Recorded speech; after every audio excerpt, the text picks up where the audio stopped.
Hello students, I hope you all are well और आप अच्छे से पढ़ाई लिखाई कर रहे होंगे अपनी। तो दैट्स रियली गुड।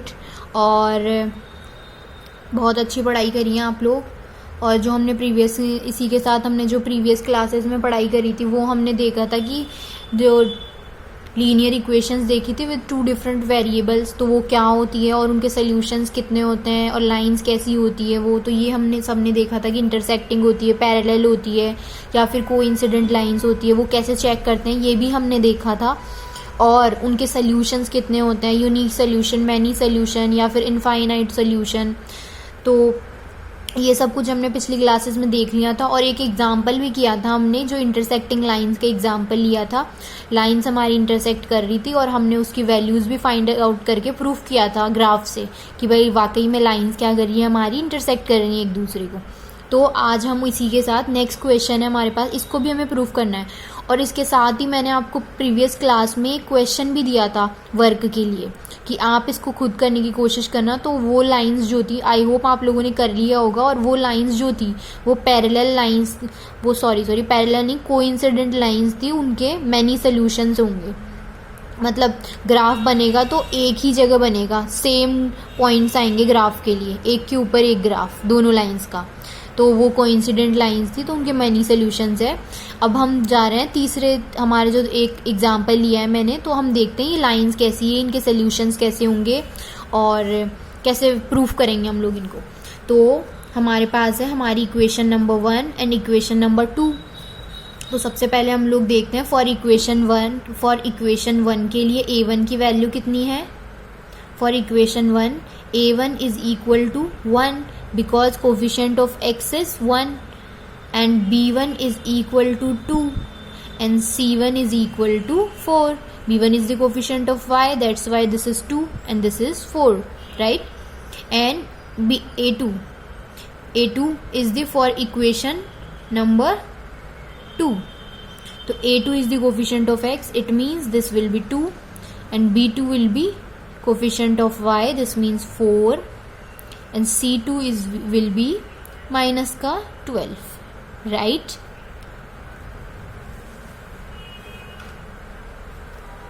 तो हमने ये वैल्यूज रख ली है। तो अब हम लोग देखने सॉरी ये माइनस का 12 मत लीजिए आप लोग, क्योंकि ये थोड़ा गड़बड़ हो जाएगा। तो हम लोग लेने वाले हैं, इनको चेक करने वाले हैं कि ये कैसी इक्वेशंस। तो हम रेशियो लें इनका, a1/a2 का रेशियो कितना है हमारे पास 1/2, b1/b2 का रेशियो कितना है हमारे पास 2/4।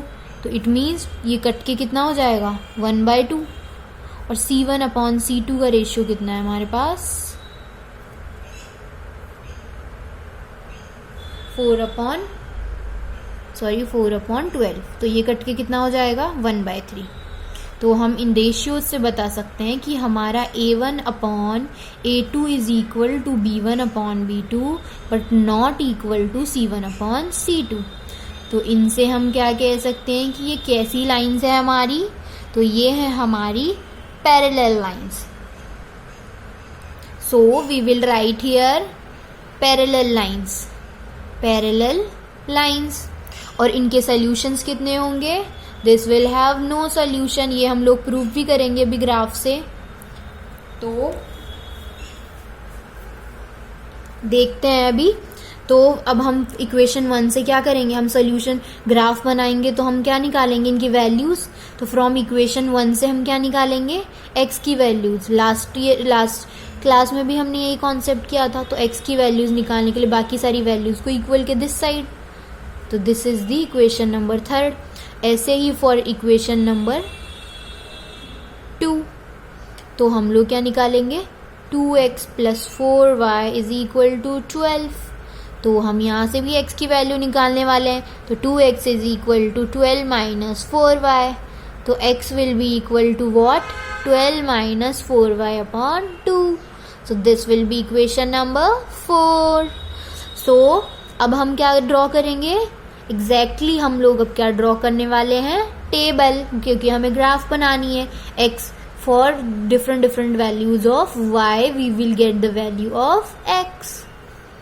सो x and y 1 2 3 we will take 3 values here. You can take 4 also and you can take 2 also. 2 में तो बहुत कम हो जाता है क्योंकि हमें क्या होता है, एक आइडिया नहीं मिल पाता. तो 3 are enough, 3 or 4 I guess. So for this we will take same as the previous one. 3 values लेंगे, right? 3 वैल्यू ली हमने. अब हम लेंगे y की डिफरेंट वैल्यूज के लिए. अब मैं वैल्यू रख रही हूँ इक्वेशन 3 में. y की वैल्यू रख रहे हैं हम लोग 0. तो 0 रखेंगे तो x की वैल्यू कितनी आएंगी, 2 इंटू 0 इज 0. तो 4 माइनस 0 इज 4. 1 लेंगे तो y की वैल्यू मैंने रखी 1, फिर लूँगी मैं 2. तो 1 रखी तो कितनी होगी, 2 इंटू 1 इज 2. तो 4 माइनस 2 क्या होगा हमारे पास, 2. 2 into 2 is 4. 4 minus 4 is 0, right. तो यहाँ पर भी हम सेम चीज़ करने वाले हैं. सबसे पहले मैं y की वैल्यू ले रही हूँ 0. तो 0 लूँगी तो क्या आएगा, 0 में क्या करें, 4 इंटू 0 इज 0. तो 12/2 हो जाएगा. तो इसकी वैल्यू कितनी आ जाएगी हमारे पास, 6. एंड y की नेक्स्ट वैल्यू ले रही हूँ मैं 1. तो 1 लूँगी तो फिर 1 फिर 2 लेंगे. ओके. तो x की वैल्यू 1 ली मैंने, तो 4 इंटू 1 कितना हुआ, 4. और 12 माइनस 4 कितना हुआ, 8. तो 8/2 कितना होगा, 4, क्योंकि कट जाएगा ना 2 की टेबल से. अब हम लेने वाले हैं वैल्यू 2. तो y की वैल्यू मैंने रखी 2. तो 4 इंटू 2 इज 8. 4 2 is 8. तो 12 minus 8 is equal to 4. It means 4/2. तो 4/2 कट के क्या बनेगा, 2, राइट. तो अब हम ड्रॉ करने वाले हैं इस टेबल के साथ एक ग्राफ. ओके. आप लोगों को ग्राफ बनाना आता है आई गेस, क्योंकि मैंने प्रीवियस क्लासेस में बता रखा है. हम स्केल की भी बात करेंगे. यू डोंट वरी कि मैंने स्केल नहीं बताया ग्राफ पे लेने का. वो मैं कोशिश कर रही हूँ कि जो हमारे पास ग्राफ पेपर है उसी पे बताए, क्योंकि आप लोगों को इसमें समझ नहीं आएगा, राइट. वैसे मैं अभी बता दूंगी थोड़ा सा. एक ये पता है मैं 0,0 होता है दोनों पॉइंट्स, इसको ओरिजिन भी बोलते हैं. तो अब हम पॉइंट्स लेने वाले हैं. x की मैक्सिमम वैल्यू कितनी है हमारे पास, यहाँ पर 4 है, यहाँ पे 6 है. मतलब मिनिमम वैल्यू इज 0 और मैक्सिमम वैल्यू दोनों टेबल्स में x की 6 है. तो हम लेने वाले हैं, एक एक का गैप ले लेते हैं. 1, this is 2, this is 3, this is 4, this is 5, this is 6, this is 7, right. अब हम y की मिनिमम और मैक्सिमम वैल्यू देखने वाले हैं. तो y की minimum value as we all know 0 and maximum value is 2. So this is 0, right, 0. This is 1, this is 2, and this is 3, and this is 4, right. So we will denote the points now. Okay, we will locate these values in the graph. So when the value of y is 0 is here and x की value is 4. तो 4,0. तो 4 कहाँ पर है, x यहाँ पे और y 0 यहाँ पे, right. तो हमें एक पॉइंट मिल गया. सेकेंड पॉइंट, y की वैल्यू इज 1 एंड x की वैल्यू इज 2. तो x की value is 2 here and y की वैल्यू 1 हियर. तो यहाँ पे आएगा हमारा point almost. So this is our point, right. x की वैल्यू हमारे पास है 0 एंड y की वैल्यू हमारे पास है 2. तो x की वैल्यू 0 यहाँ पे है और y की वैल्यू 2 कहाँ है, यहाँ पे. तो we will locate these point, right. तो अब हम क्या करेंगे, इन तीनों पॉइंट्स को मिलाने वाले हैं. आप लोग स्केल से मिलाएंगे ग्राफ पेपर में, और हम इस इक्वेशन का नाम भी देंगे, क्योंकि किस इक्वेशन के लिए बनाई है हमने ये, फर्स्ट इक्वेशन के लिए, तो हमने वो लिख दी इक्वेशन, ठीक है. और इन पॉइंट्स को भी नेम करेंगे 4,0, 2,1 एंड 0,2, राइट. अब हम सेम हियर फॉर इक्वेशन 2. तो इक्वेशन 2 के लिए जब y की वैल्यू 0 है तो x की वैल्यू कितनी है, 6. तो यहाँ पे आएगा एक पॉइंट. और y की वैल्यू 1 है, y की वैल्यू ये 1 है यहाँ पे. तो x की वैल्यू कितनी है, 4. तो y की वैल्यू 1 यहाँ पे है और x की वैल्यू 4 इज हियर. तो मतलब ये पॉइंट आएगा हमारा यहाँ पे, ठीक है. y की वैल्यू इज 2 एंड x की वैल्यू इज ऑल्सो 2. तो ये पॉइंट आएगा हमारे यहाँ पे। तो आप देख रहे हो, ये देखो एक पैरेलल लाइन जा रही है दोनों की दोनों, 6,0, this is 4,1 and this is 2,2, right. तो हम इन लाइंस को भी मैच करेंगे।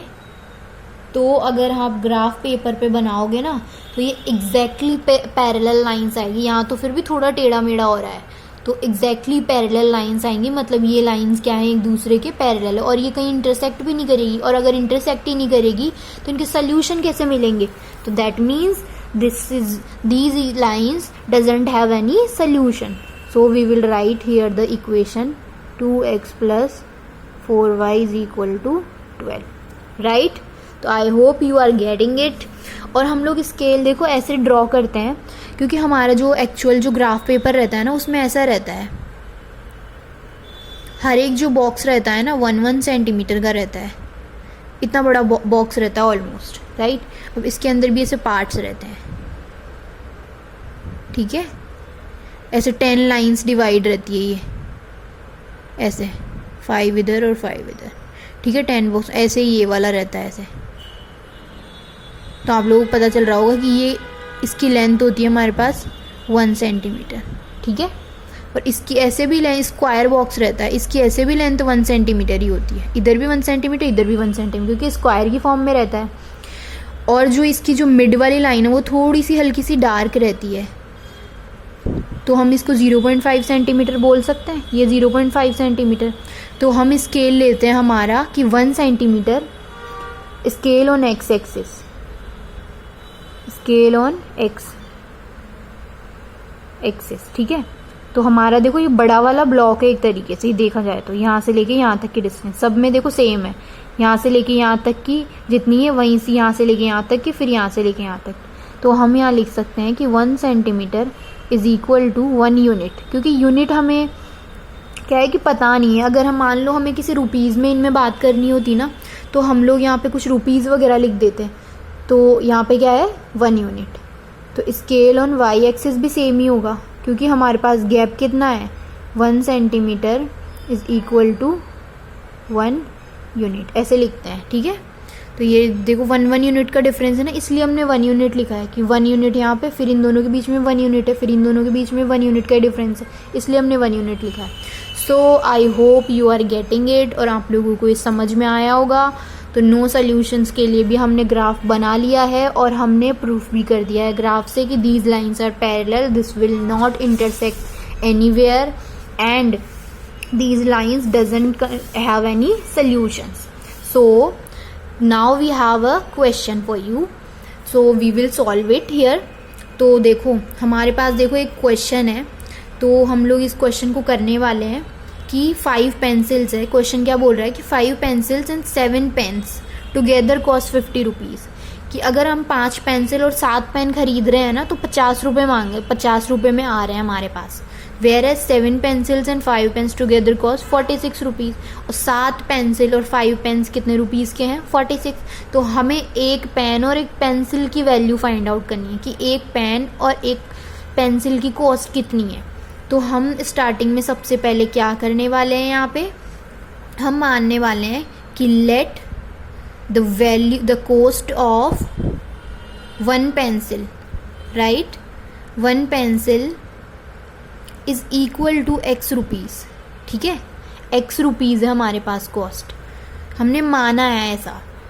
And cost of 1 pen is equal to y रुपये। इस टाइप के क्वेश्चन हम सारे इसी तरीके से करने वाले हैं, क्योंकि 2 वेरिएबल है ना, तो 2 वेरिएबल में बात होगी इसके अंदर, ठीक है।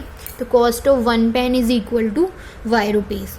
तो अब हम देखो इक्वेशन, जो ये फर्स्ट वाली लाइन है ये क्या बोल रही है कि 5 पेंसिल्स और 7 पेन्स, 5 पेंसिल्स प्लस 7 पेन्स कितने रुपीज़ के आ रहे हैं हमारे पास 50 रुपीज़, राइट।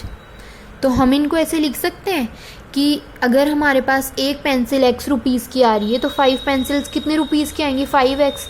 जैसे कि अगर मान लो अगर हम शॉप पे जाते हैं तो अगर आप ले रहे हो कि 2 रुपीज़ की एक पेंसिल है और आप ले रहे हो 5 पेंसिल्स, तो हम क्या करते हैं 5 इंटू 2 ही तो करते हैं, तो 5 2 ज़ा 10 हो जाता है, मतलब 10 रुपीज़ की आपने 5 पेंसिल्स खरीदी है। तो सेम एज इट इज़ ऐसे ही करेंगे कि 5 इंटू, अगर एक पेंसिल x रुपीज़ की है तो 5 पेंसिल्स कितने रुपीज़ की होंगी 5x। Same in the way 1 pen अगर y रुपीज़ का है तो 7 पेन्स कितने रुपीज़ के होंगे 7y is equal to 50, right. This is equation number 1। हमारी इक्वेशन 1 के भी रेडी हो गई है। वेरी इजी ना, वेरी सिंपल। अब हम लेंगे सेकंड वाली लाइन, 7 पेंसिल्स प्लस 5 पेन्स कितने रुपीज़ के आ रहे हैं हमारे पास 7 pencils plus 5 pens, cost for 46 rupees, right. तो ऐसे ही हम लोग, अगर 1 पेंसिल हमारे पास x रुपीज़ की है तो 7 पेंसिल 7x की होंगी, और 5 पेन्स हमारे पास, 1 पेन हमारे पास y का है तो 5 पेन्स कितने होंगे 5y is equal to 46, right. अब हमारे पास आ गई है हमारे पास 2 इक्वेशंस, और अब आप इसको सॉल्व कैसे करेंगे, इसको सॉल्व आपको करना है, क्योंकि आप लोग सबसे पहले ये वर्क है आपका पेंडिंग कि आपको सॉल्व करना है इसको, कि सेम इन द वे जो हमने लास्ट क्वेश्चन करा है सेम टू सेम वैसे ही है कि हमारे पास 2 इक्वेशंस आ गई है। अब 2 इक्वेशंस आने के बाद हमारी फर्स्ट प्रायोरिटी कि हम इन दोनों को चेक करें कि इनके सोल्यूशंस है भी कि नहीं है, तो हम लोग इनको चेक करेंगे। बाय द वे इनके सोल्यूशंस होंगे क्योंकि 5/7 इज़ नॉट इक्वल टू 7/5, तो इंटरसेक्टिंग लाइंस होंगी इनकी ग्राफ से। तो आप इसका ग्राफ ड्रॉ करेंगे, और हम क्या ग्राफ ड्रॉ करेंगे इसका, सबसे पहले चेक करेंगे इंटरसेक्टिंग लाइंस है कि नहीं है, शो करेंगे पेपर पे, और फिर आप लोग ग्राफ ड्रॉ करके इसकी वैल्यू फाइंड आउट करेंगे, राइट। कॉस्ट कि x की कितनी कॉस्ट आई, मतलब x मतलब कॉस्ट ऑफ 1 पेंसिल कितनी आएगी, इतने रुपीज़ होंगी, और y कितनी आई, y की वैल्यू कितनी आई, तो कॉस्ट ऑफ y रुपीज़। ये सेम टू सेम वैसा ही क्वेश्चन है जो हमने प्रीवियस क्लास में करा था। इसका प्रीवियस क्लास में हमने सेम ऐसा क्वेश्चन करा था इंटरसेक्टिंग लाइंस का, जहाँ 2 इक्वेशंस थी, पहले हमने चेक करा था वो इंटरसेक्ट कर रही थी, तो हमने फिर ग्राफ ड्रॉ किया था और फिर x और y की वैल्यू फाइंड आउट कर रही थी। जहाँ हमारा ग्राफ कट कर रहा था ना, वही हमारी x और y की वैल्यूज़ हो जाती है, ठीक है। तो ये आपके लिए आज का वर्क है, तो आई होप आप लोग इसे पूरा करेंगे, और अगर नहीं आए तो आप मुझे कमेंट बॉक्स में बता सकते हैं। और थैंक यू सो मच आज के लिए, मिलते हैं इसके नेक्स्ट वीडियो में। Thank you.